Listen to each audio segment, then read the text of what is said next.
Kung makikita po natin, ang shear line na nakakaapekto dito sa ating bansa. Ito'y nagre-resulta ng mga kaulapan, kaya asahan natin makakaranas ng maulap na papawiri na may mga kalat-kalat na pag-ulan.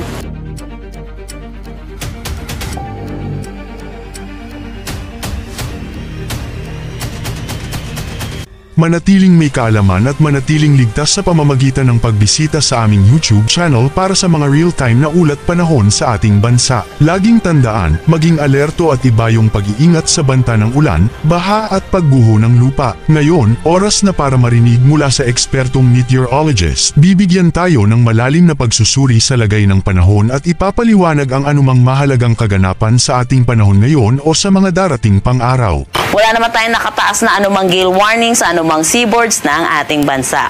Para naman sa magiging panahon natin dito sa may Mindanao, patuloy pa rin itong maaliwalas na panahon at may mga tsansa ng mga localized thunderstorm.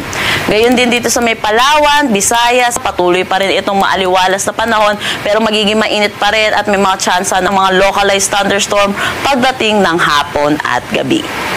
Para naman sa magiging panahon dito sa Luzon, asahan natin generally fair weather pa rin pero hindi mawawala yung mga tsansa pa rin ng mga isolated rain showers at localized thunderstorm pagdating sa hapon at sa gabi. Ngayon, malalaman naman natin ang lagay ng panahon sa mga susunod o darating pang araw. Bago mo ipagpatuloy, huwag kalimutang mag-subscribe at pindutin ang notification bell para lagi kang updated sa ulat panahon sa ating bansa. Huwag mo ring kalimutang ibahagi ang video na ito para makatulong o malaman ng iba pang kababayan natin ang lagay ng panahon sa ating bansa. Dako naman tayo sa magiging panahon natin sa susunod na 3 araw sa mga piling syudad natin. Dito sa Visayas, patuloy pa rin ang easterlies ang umiiral, kaya asahan pa rin natin generally fair weather na may mga tsansa ng mga isolated rain showers at localized thunderstorm.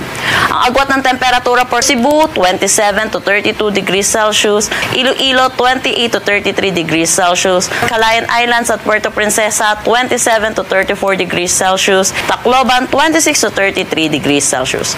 Dako na nga tayo sa magiging panahon natin. Sa Metro Manila, asahan natin magiging maaliwalas naman ang ating panahon pero ito'y magiging mainit pa rin at maalinsangan na may mga tsansa ng mga localized thunderstorms. At asahan din natin magpapatuloy ito sa mga susunod na araw. Agwat ng temperatura for Metro Manila ay 26 to 34 degrees Celsius. Dito naman sa Baguio, asahan natin ng 16 to 24 degrees Celsius. Tugigaraw, 26 to 35 degrees Celsius. Sa Lawag, 26 to 34 degrees Celsius. Tagaytay, 23 to 32 degrees Celsius. At Legazpi, 27 to 33 degrees Celsius. Pagdating sa Mindanao, asahan natin patuloy itong maaliwalas na panahon. Ang agwat ng temperatura for Cagayan de Oro, 26 to 33 degrees Celsius. Zamboanga, 25 to 34 degrees Celsius. At Davao, 26 to 34 degrees Celsius.